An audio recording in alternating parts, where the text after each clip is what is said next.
and perfect in all.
My Advent journey leads me to joy. There is a stirring in the air that calls me to rejoice.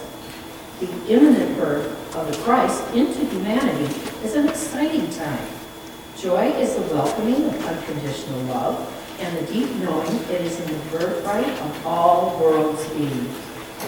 It is the awe felt at the birth of a baby, the scent of crisp, clean air, or watching a comet flaying across the night sky. These are some of the wonders that bring me joy. I need not wait for these serendipitous happenings to awaken my joy as I have embarked on the Advent journey. I have grown in faith, peace, and love. With joy, my Advent journey is nearing completion. This wonderful feeling of deep contentment, a full heart, and tranquil mind leads to the expectancy of the birth of the Christ within, the greatest gift I could receive. When they saw the star had stopped, they were overwhelmed with joy. Matthew 2:10. God is all, both invisible and visible. One presence, one mind, one power is all. This one that is all is perfect life, perfect love, and perfect substance. I am an individualized expression of God. I am everyone with this perfect life, perfect love, and perfect substance. So I'd like you to join me in a meditation. If you're comfortable, you may close your eyes, but let's take a holy breath.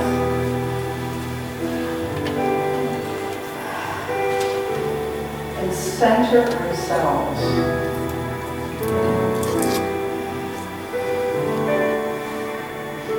With each breath, let's breathe in peace.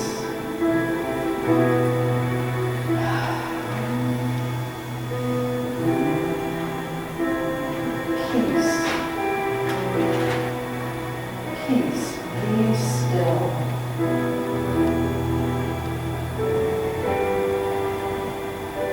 As you breathe out, release any negative thoughts, thoughts of judgment, thoughts of not being enough, any thought of fear. Because peace is truly who you are.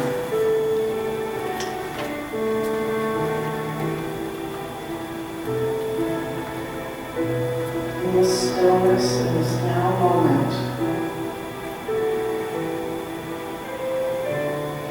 we can hear the voice of God speaking to us, guiding us, strengthening us, supporting us.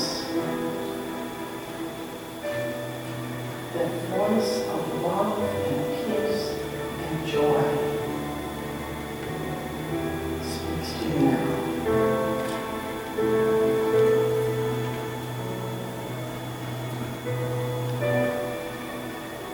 Jesus said, "Peace be still.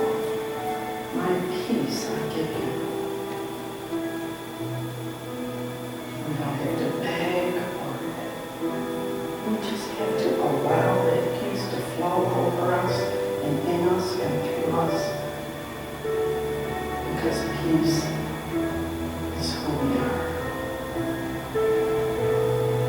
So just sit for a moment in that stillness and be peace.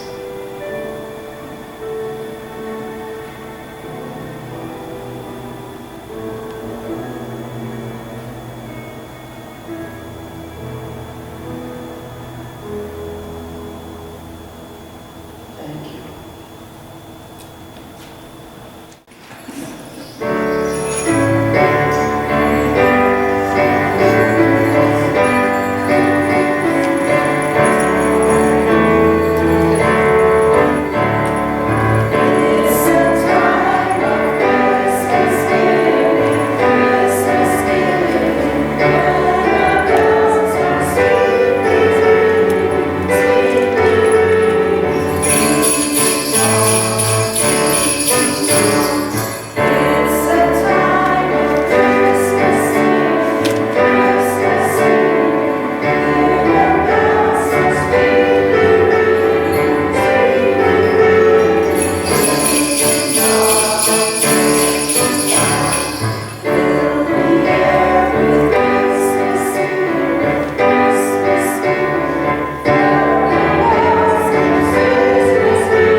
My talk is called The Journey to Joy, an adventure. But before we can get to joy, we have to go through the grief. With the passing of your beloved Reverend Anita, that's my focus now, helping you get through the grief, and we will get to the joy. So I would like us to pause for a moment and hold Reverend Anita's husband, Mike, their daughter, Julie, and their son, Damien, their extended family, and their friends in love and light. So just for a moment, let's just do that now.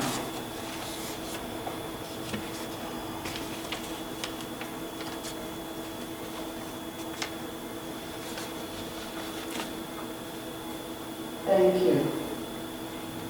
How do we get through grief to acceptance and to peace and maybe even to joy?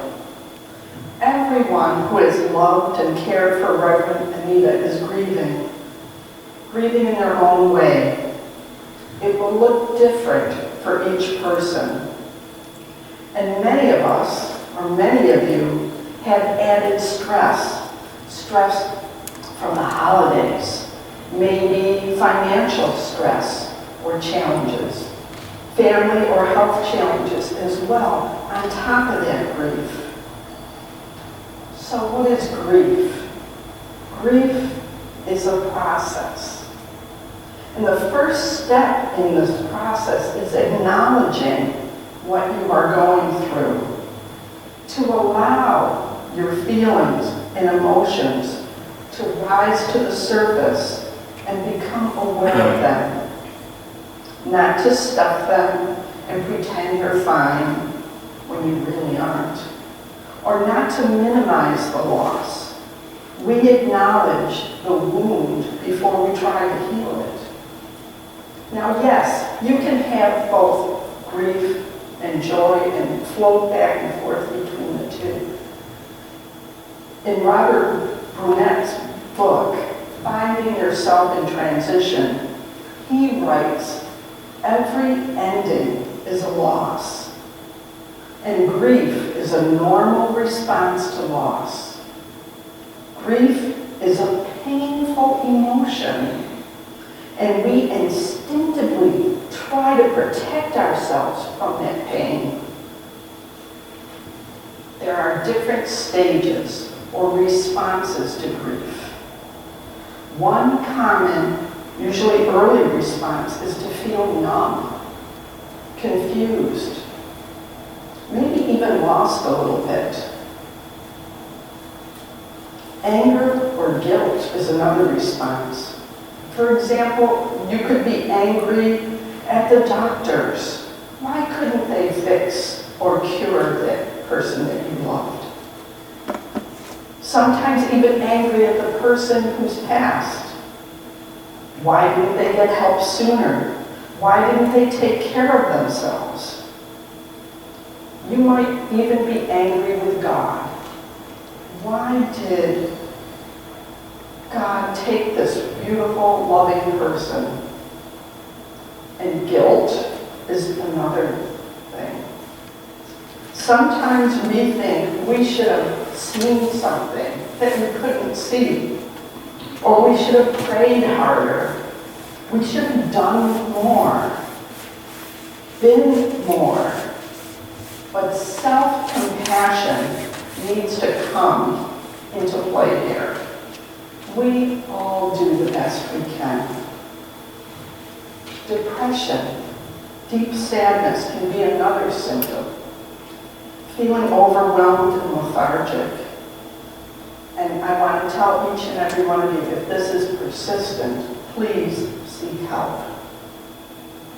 These stages or responses are not linear. That means they don't go in a straight line. You can't check off and say, oh, I'm done with that, and I'll never see it again. Because sometimes something triggers a memory, and we are right back in some earlier stage, like a big wave of emotion that pulls us back. There is no timeline to grief. My husband has been gone now for 11 years. And a song could play, and a memory pulls me right back to witness an empty space that he once filled. Loss can bring to the surface other losses, ones we haven't dealt with, or ones we've denied. I call that cumulative grief. It kind of piles up on top, one on top of the other. And it sometimes rises to the surface. In Matthew, chapter 5, verse 4, it said, "Blessed are they that mourn, for they shall be comforted." How can we be comforted? In November, I spoke here and talked about spiritual CPR, and that C in CPR stood for community. By reaching out, talking, we can support one another. We can realize that we are not alone. We can remind each other that love is eternal. We can remember that we have spiritual gifts, and we can call them forth. I'm not talking about spiritual bypass or pretending by trying to look strong or look spiritual. Tomorrow's reading in the Be Not Afraid Advent booklet mentions the mixed feelings we may experience. We may be feeling sadness, and then a little bit later we could feel joy. Reverend Christina Garza talks about being our own spiritual midwife. I like that term. That means supporting ourselves through change and transformation. But being our own spiritual midwife is not without a little pain. Just want to remind you of that. So Brumet goes on to say, at this time, it is especially important to turn to the God of our understanding and to trust that we are being guided. The transition process lies not in our arrival at a certain destination, but in our experience of the process itself. A transition is a journey. The talk I started before Reverend Anita's passing was titled, "The Journey to Joy." It's the journey that we might wish to focus on. So we're looking at the journey, not the destination. Where do we start? And where are we headed on this journey? This year's Unity Advent booklet, in fact, has all of the booklets that I've looked at. It always starts with faith and hope. So that's where I'd like to start. Each journey has a starting point. So let's start with faith. The revealing word says, faith is spiritual assurance, a deep inner knowing. It is more than mere belief. It is the very substance of what is believed. It works by love. Faith is built up through denial of all doubt and fear and the continuous affirmations of loyalty to the divine idea, the higher self. One must have faith in one's spiritual capacity and depend on it in the face of adverse circumstances. Again, I'm going back to that wonderful Advent booklet, and in it, Reverend Linda Martella Whitsitt wrote an article entitled, "Just Do the Next Thing." In it she wrote, "Just do the next thing" means to focus my attention, embodying spiritual power, the power identified by Unity co-founder Charles Fillmore is the ability to concentrate, be masterful, and stand in spiritual authority.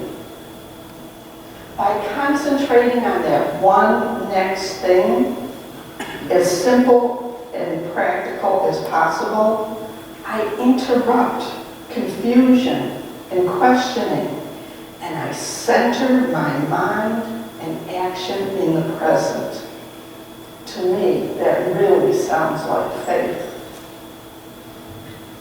She also included an affirmation, and it is this: I just do the next thing, concentrating spiritual power.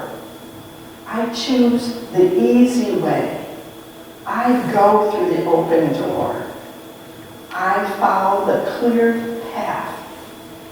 I embody divine order, doing the next thing. It sounds so easy, and it really is when we have that faith and we focus and concentrate our attention on the divine. I am going to read that affirmation again. I just do the next thing, concentrating spiritual power. I choose the easy way. I go through the open door. I follow the clear path. I embody divine order, doing the next thing. You do too. That is all a mantra for all of us, to take the next step. That implies movement. Maybe a journey.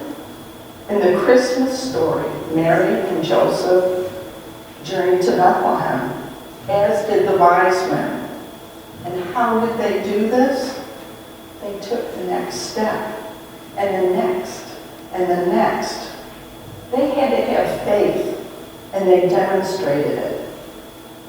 The wise men especially had to have faith. They didn't even know where they were going. Imagine what their wives and their friends were saying as they left. Where are you going? I don't know. Like, how will you know when you get there? I don't know. They took the next step, though. We too can demonstrate faith by taking the next step. And if we get off track or off the beaten path that we need to be on, we can pause. And we can even ask for direction. Even the guys can do that. We can choose again. When you ask for direction, you pause. You take a breath, you go within, and you listen. You're not asking for directions out there, you're asking for direction within you. That sounds like prayer to me. Charles Fillmore, co-founder of Unity, that says that we are to get still and think about the inexhaustible resources of infinite mind. What's one of the next steps? Well, self-compassion and self-care. Grief can affect every aspect of your being. Physically, mentally, emotionally, spiritually. So take care of yourself. Give yourself some extra care this time of year. That might mean letting somebody else take care of you. Someone help you.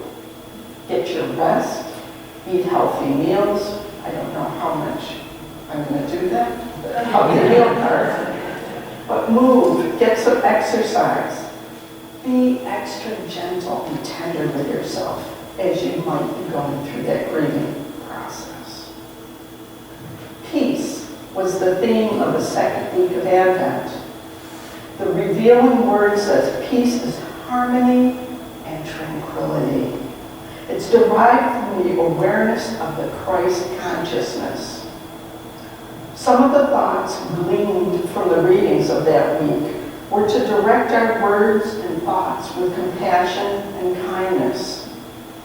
Once we have thoughts of peace and speak words of peace, we can demonstrate peace. We can be peace.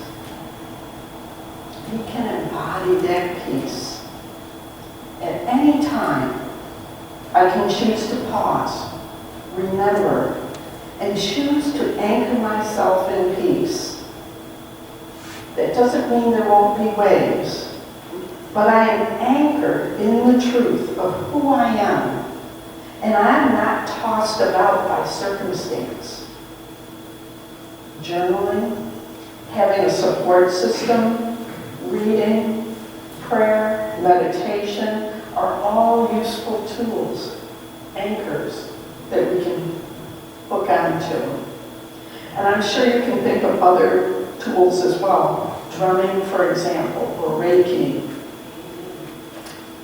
I want you to know that on the second and fourth Monday of every month at 7 o'clock, I and another member of Unity of Royal Oak co-host a grief and loss support group, and you are all welcome to join that. It's not therapy, but it is a safe place where you are free to share or just listen. It just so happens that we meet tomorrow. So you can go to Unity of Royal Oak website and click on the link if you wanted to join us, or see me if you're interested. When my husband was diagnosed with terminal cancer, there were two tools that we did consistently. Every morning we sang, and I'm going to sing, but there's no way I'm going to be in the choir. We sang, this is the day that the Lord has made, that the Lord has made. We will rejoice and be glad in it, and be glad in it. This is the day that the Lord has made. Let us rejoice and be glad in it. This is the day that the Lord has made.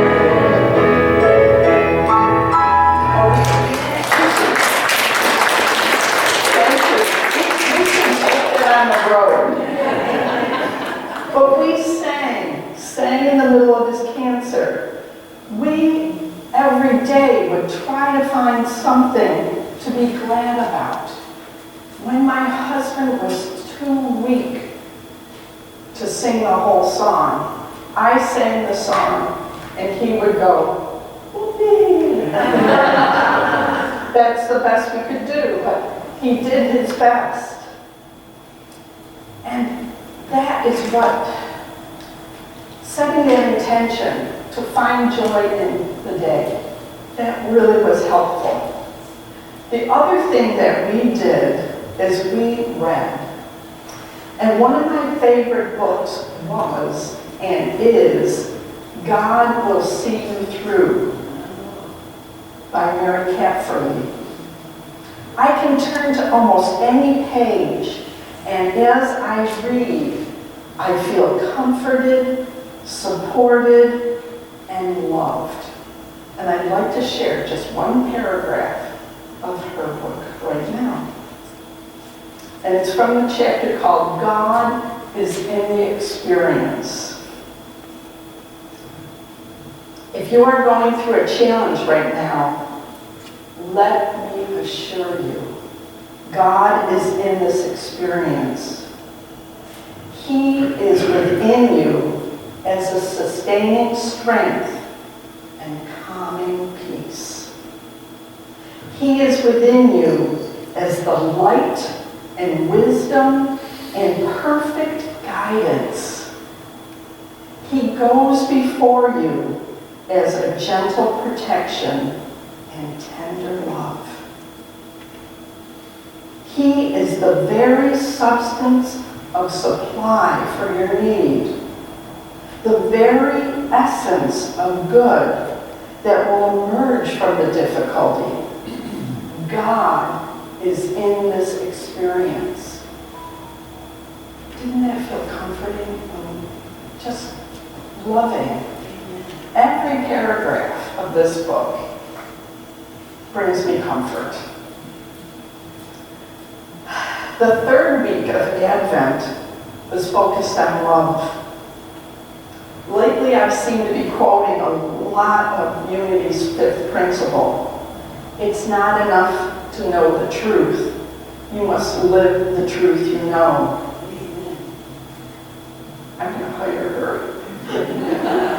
That's kind of like taking the next step. To me, this is the movement from thinking to doing to being love. 1 John 3:18 says, "Little children, let us love not just in word or speech, but in truth and action." Love is healing and harmonizing. And Colossians 3:14 says, "Above all, clothe yourself in love, which binds everything together in perfect harmony." That's what we do in the morning when we wake up and set that intention. We clothe ourselves in love. We go out and we share that love. About 2 weeks after my husband passed, you'd find me getting up before the crack of dawn. In this cold, dark, dreary November, to help prepare breakfast for our homeless guests at Renaissance Unity.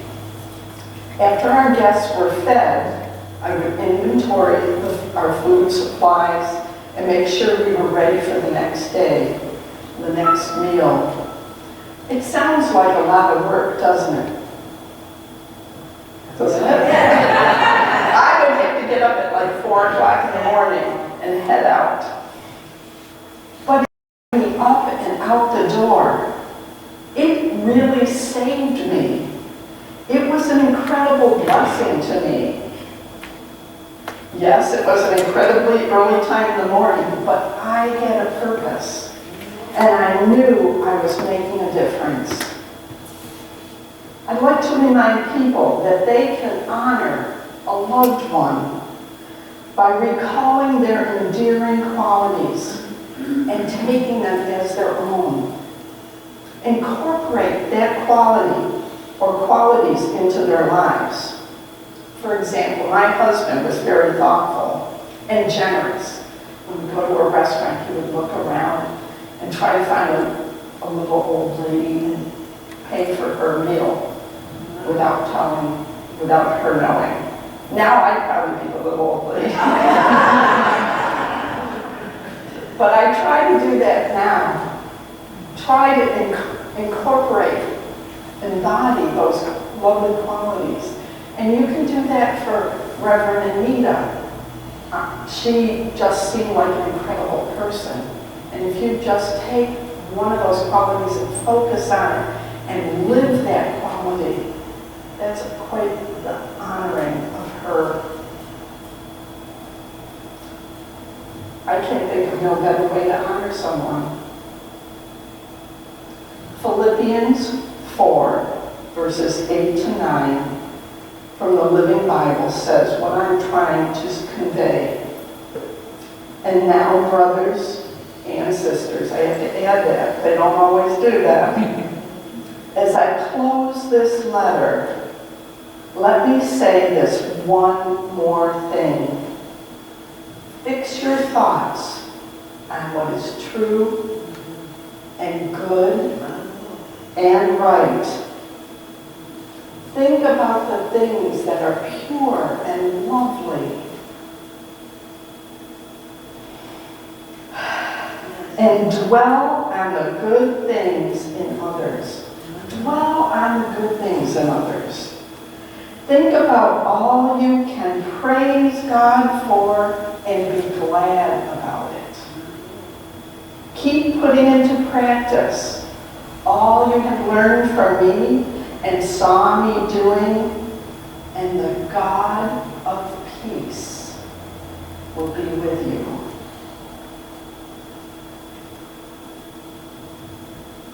The God of peace is with you.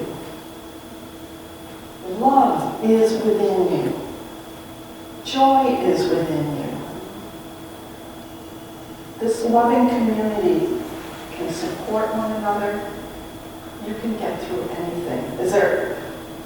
Reverend Rick sometimes says, is there anything you haven't gotten through? No, you all got through something because you're here. So I just want to say to you, Merry Christmas, peace, and may you find joy in this season and always. Thank you.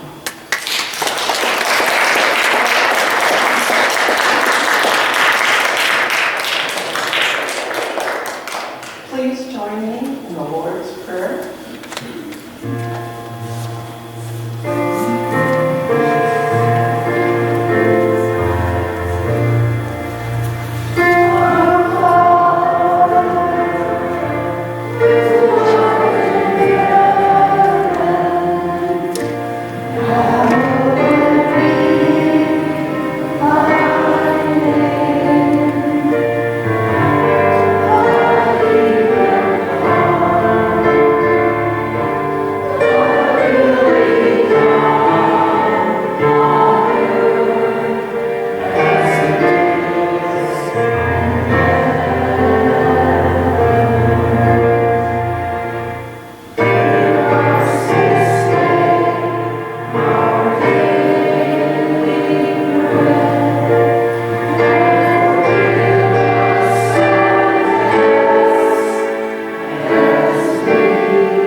So now is our opportunity, an opportunity to bless our tithes and offerings, and we know that as we give, we receive. We are in that flow of love. And so together we say our prayer. And bless thy love through me, blesses and multiplies all that I have, all that I give, and all that I receive. I give joyfully and easily, for the universe is my source, and abundance is my nature.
the